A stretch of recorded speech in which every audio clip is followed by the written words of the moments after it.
Bismillahirrahmanirrahim. Assalamualaikum warahmatullahi wabarakatuh. Saya Lutfi Rahman, Ketua Bidang Pembinaan Cabang Dapil 7. Alhamdulillah, qadarullah bisa bersua dengan Ketua Komisi D, Ustadz Maulana Fahmi, SSI, yang memang walaupun beliau kemarin sudah podcast di YouTube barangkali ya tentang berbagai hal. Alhamdulillah hari ini pagi ini bisa langsung bertatap muka dalam keperluan. Memang masih ada ternyata saudara-saudara kita yang masih menyimpan kegundahan dan kegelisahan tentang kebijakan guru ngaji ini, Pak Fahmi. Sekali lagi terima kasih atas berkenannya, kita coba efektifkan waktu. Langsung saja barangkali Pak Fahmi yang masih menjadi kegundahan di beberapa kalangan kami, kader-kader kami khususnya yang PKS.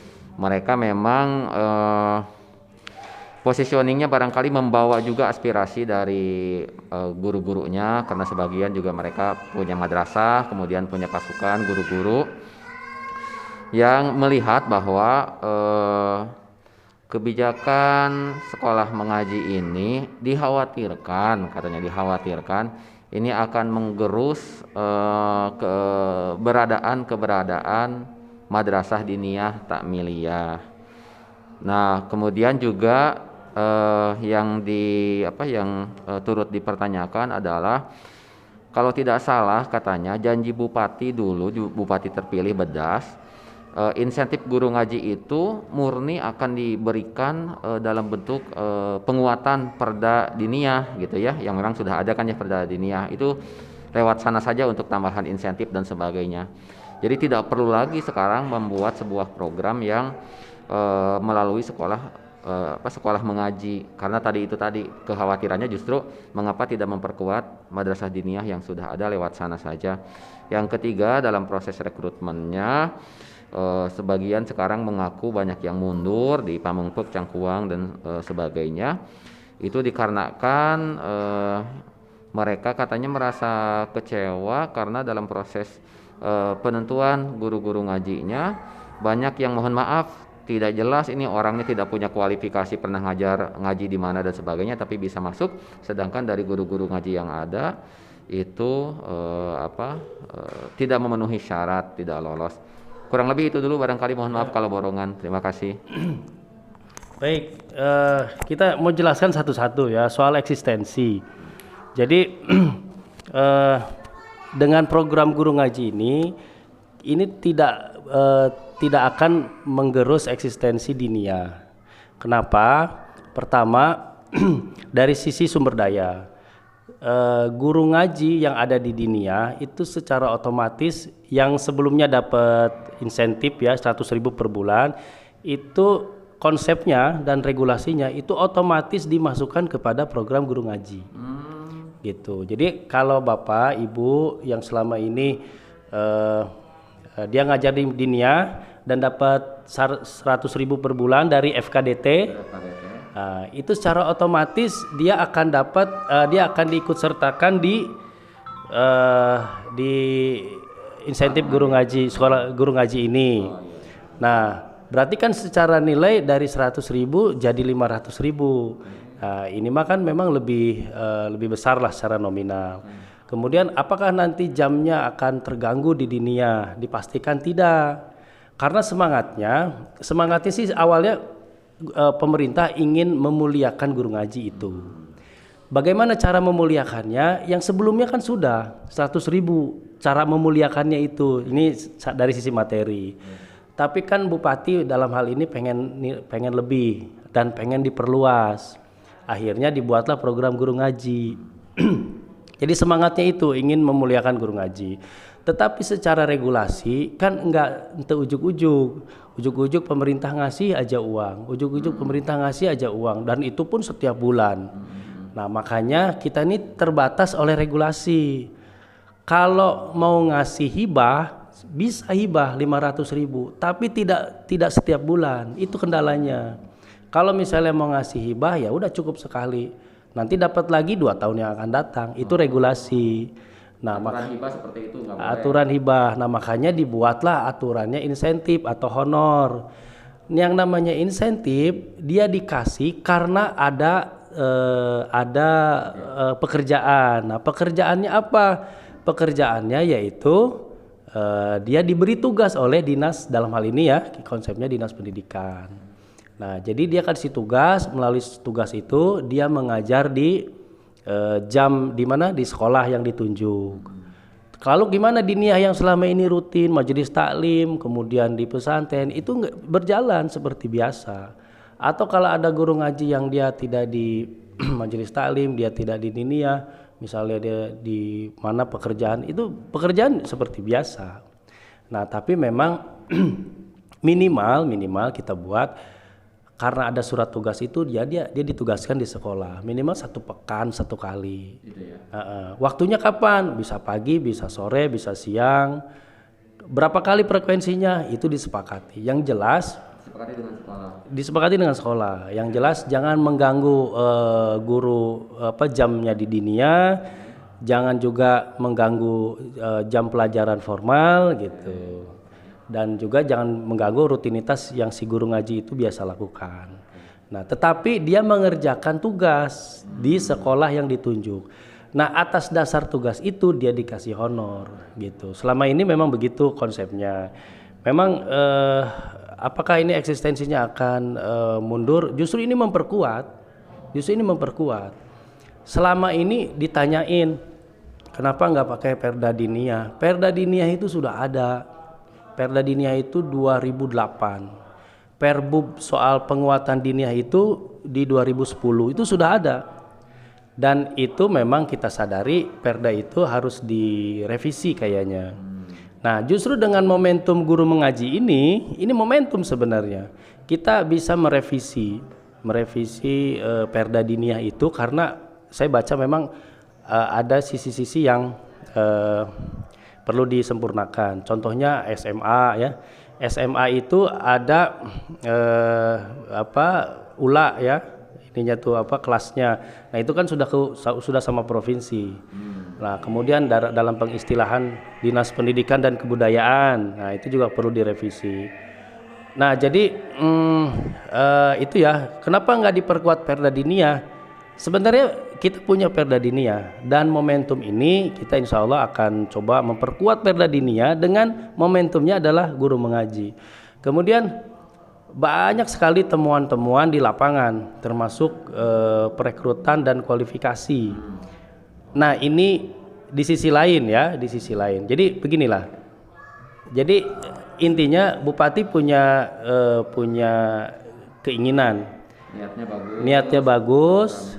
Programnya sudah mulia gitu, tapi memang banyak hal-hal di beberapa sisi itu yang harus diperbaiki memang. Karena program baru juga ya. Karena program baru, begitu Bupati dilantik, harita oge jeda 3 bulan dia ingin mengeluarkan program itu di Dewan. Kita udah diskusi di Dewan itu minimal Januari 2022 kita mulai. Karena di Oktober, November, Desember itu kita membuat konsep yang rapi. Nah, tapi Bupati pengen segera, mungkin ya sudah, dengan segala catatan yang kita berikan, Pak Bupati, ini soal ini yang akan jadi persoalan, soal kualifikasi perekrutan, soal kurikulum, soal siapa yang memutuskan dia layak atau tidaknya, apakah MUI ataukah apakah Setda ataukah Dinas Pendidikan atau apakah mana RT RW desa. Nah, gitu.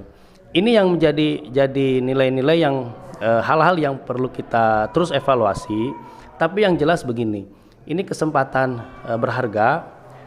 Memang jauh dari sempurna, tapi setidaknya ini adalah program bagus yang bisa kita mulai. Jadi manfaatkan aja, jangan sampai mundur segala macam, nggak usah gitu. Jadi manfaatkan seiring waktu. Di 2022 kita kan sekarang akan membahas di anggaran 2022 nih. Termasuk juga kita akan mengevaluasi 16.000 ini gimana. Ternyata banyak juga temuan-temuan dan bahkan ada kuota tambahan, bukan 16.000. Sekarang itu di 2022 mungkin ada tambah lah sekitar 18.000 totalnya. Gitu, Kang. Oke, tapi berarti ini sebagai jaminan saja bahwa kalau secara regulasi, guru-guru yang sudah mendapat, khususnya yang sudah mendapat honor 100.000 melalui jalur FKDT itu dipastikan seharusnya mereka otomatis menjadi guru ngaji di sekolah itu ya. Itu sebagai jaminan itu. Kemudian keberadaan madrasah juga berarti tidak terancam karena secara faktual mereka hanya mengajar 1 kali dalam sepekan ya di sekolah-sekolah itu minimal. Oh oke, minimal. Tapi klausul itu berarti masih kemungkinan apa mereka ada yang tiap hari jadinya di sekolah gitu atau diserahkannya kemana itu? Kemungkinan tiap hari enggak. Karena yang diajarkannya tuh gini. Yang diajarkannya itu kalau di sekolah itu baca tulis Quran, baca tulis hafalan Quran. Nah kalau diniahkan beda, orientasinya kedalaman. Ada fikih, ada syariah, ada sejarah, ada banyak hal ya. Tidak akan tergantikan. Nggak mungkin karena di sekolah itu terbatas hanya baca tulis hafalan Quran. Kalau di diniah mah wah kedalamannya luar biasa. Makanya sertifikat itu bukan dari guru ngaji, sertifikat lulusan ini ya, sertifikat anak didiknya ya, bukan diberikan dari guru ngaji itu bukan, tapi tetap sertifikat sesuai Perda Diniyah. Itu sertifikat itu diberikan oleh Diniyah, dikeluarkan oleh madrasah Diniyah, gitu. Dari sekolah siswa-siswanya yang diajar oleh guru ngaji, sertifikatnya nanti dikeluarkan oleh madrasah institusi guru ngaji itu. Iya. Begitu. Jadi gini, setiap lulusan SD mau daftar ke SMP harus punya sertifikat diniyah. Dan sertifikat diniyah itu dikeluarkan oleh diniyah, bukan oleh sekolah negeri. Termasuk tapi yang sekarang diajari lewat program sekolah mengaji itu. Ya, kalau sekarang program mengaji tetap sertifikatnya dari diniyah. Nggak bisa guru ngaji di sekolah mengeluarkan sertifikat diniyah, nggak bisa. Tetap ada di sana, nggak berubah. Walaupun pelajaran berarti mereka bukan secara otomatis menjadi siswa dari sekolah madrasah itu enggak ya?